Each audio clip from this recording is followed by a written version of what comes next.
4M ng Eat Bulaga, magbabalik ba? Boss Joey first time ginawa ito sa Eat Bulaga. Bimby at Riza nag-I love you na. The Bark Ads Karen pangalawang The Bark Ads na magpe-perform sa Vibe.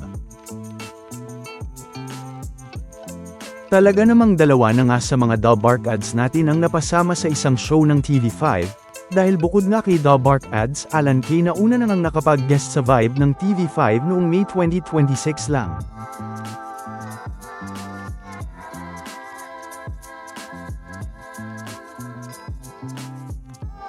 Ay may isa pang ang The Bark Ads ang mapapanood natin dito, dahil ngayong July nga, ay si The Bark Ads Karen naman ang makakasama natin dito.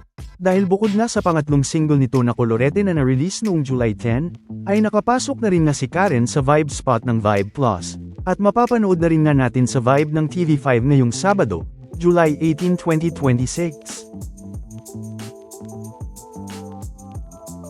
Sa katunayan nga, ay noong Biyernes pa nga lang July 17, ay makikita na nga ang post na ito ng Vibe PH sa kanilang Facebook page.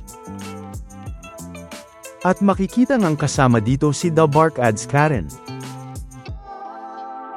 Na mababasa ngang, mga kapatid at bis, watch our legit Vibe Moonstar 88, OG Joey Albert, and Vibe Spot Karen Ice Drop live tomorrow Saturday July 18 at 6 p.m, o ngayong Sabado nga mismo, as we celebrate the ultimate winning Vibe Plus episode.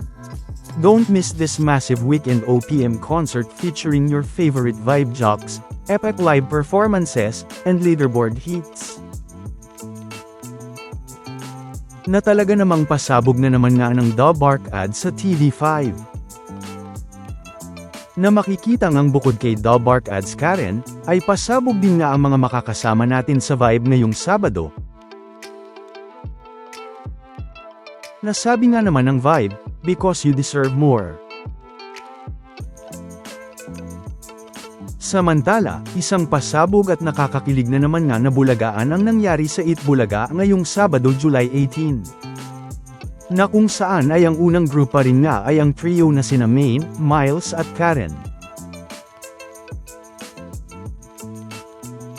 Na nakakuha ulit ng 100 points. Ang Group 2 naman ay sina Paulo, Yul at Ian Red. Na nakakuha naman ng 85 points. At syempre ang Group 3 ay ang Maybe, na sina Riza at Bimby.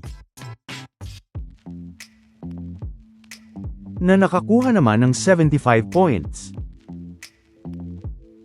At syempre ang Group 4 ay ang isa pang trio na sina Bossing Vic Soto, Mayor Jose at Ruel Carino.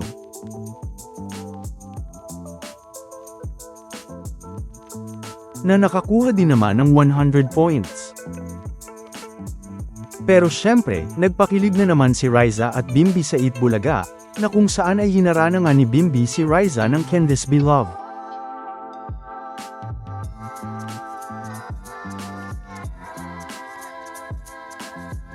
Lalo na nga nang sabihin na ni Bimby ang lyrics na I love you kay Riza, na talaga namang nagpakilig sa lahat at sa mga studio audience.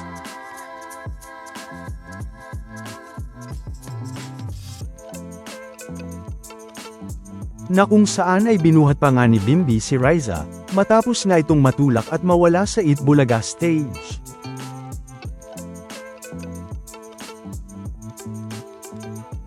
Pero, marami naman nga ang mga nagulat nang hindi agad umalis si Boss Joey, at sumali pa nga sa bulagaan, at nakisaya at nakispray sa mga The Bark Ads pagkatapos ng bulagaan.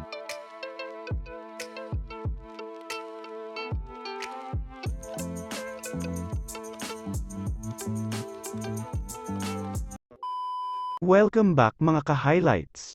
Bago tayo magpatuloy ay maaaring mag-subscribe at i-click ang notification bell para updated kayo sa mga susunod pang videos, at paki-like na rin ang video, share at mag-comment na rin. Maraming salamat po.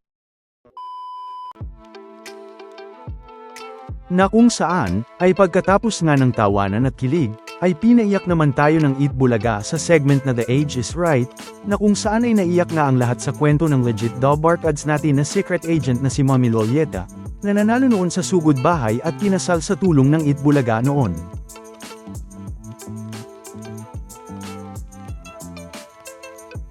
Kaya naman, ay biro nga dito ni Bossing kay Riza, ay dapat daw ay ang first kiss nito ay 50 years old na ito.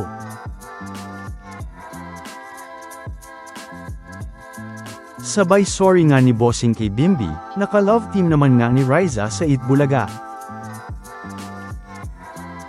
Pero, kinilig na naman nga ang lahat, nang sabihin ni Bimbi kay Bossing ang mga salitang, "Don't worry Tito Vic, Riza's worth the wait."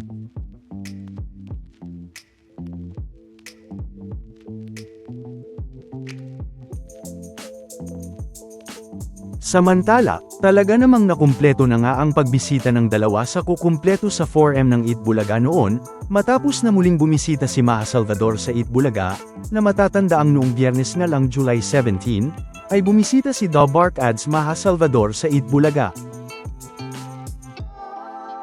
Nasa mga hindi naman nga nakakaalam, ay magmula nga nang lumipat ang Itbulaga sa TV5 noong 2023, ay taon-taon ay nakakabisita si Maha Salvador sa Itbulaga.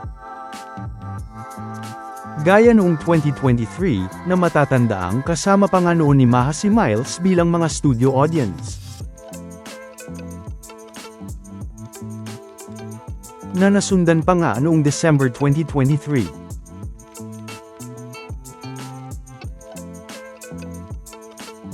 Ganun din noong 2024, para mag-promote ng kanyang single. Nasundan pa nga noong 2025.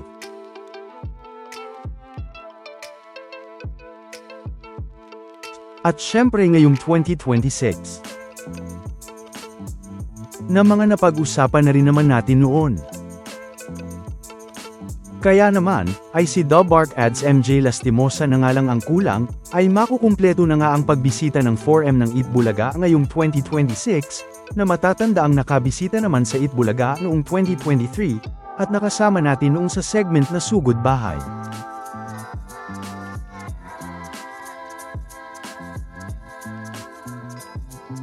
At ganun din noong 2025.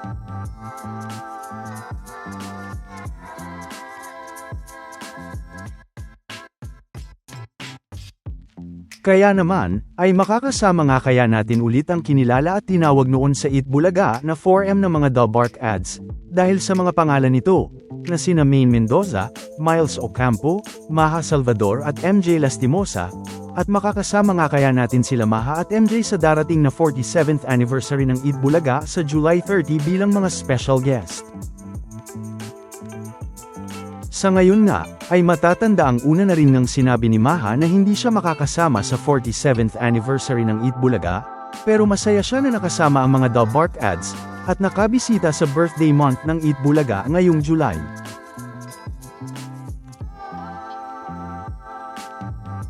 Pero malay natin ay may pasabog na pa-surprise na mangyari at gawin ng Itbulaga, gaya ng nangyari noong 46th anniversary ng Itbulaga noong 2025, na kung saan ay nakasama nga natin dito si Jimmy Santos, Julia Clarete, Ann Buleche at ganoon na rin si RB.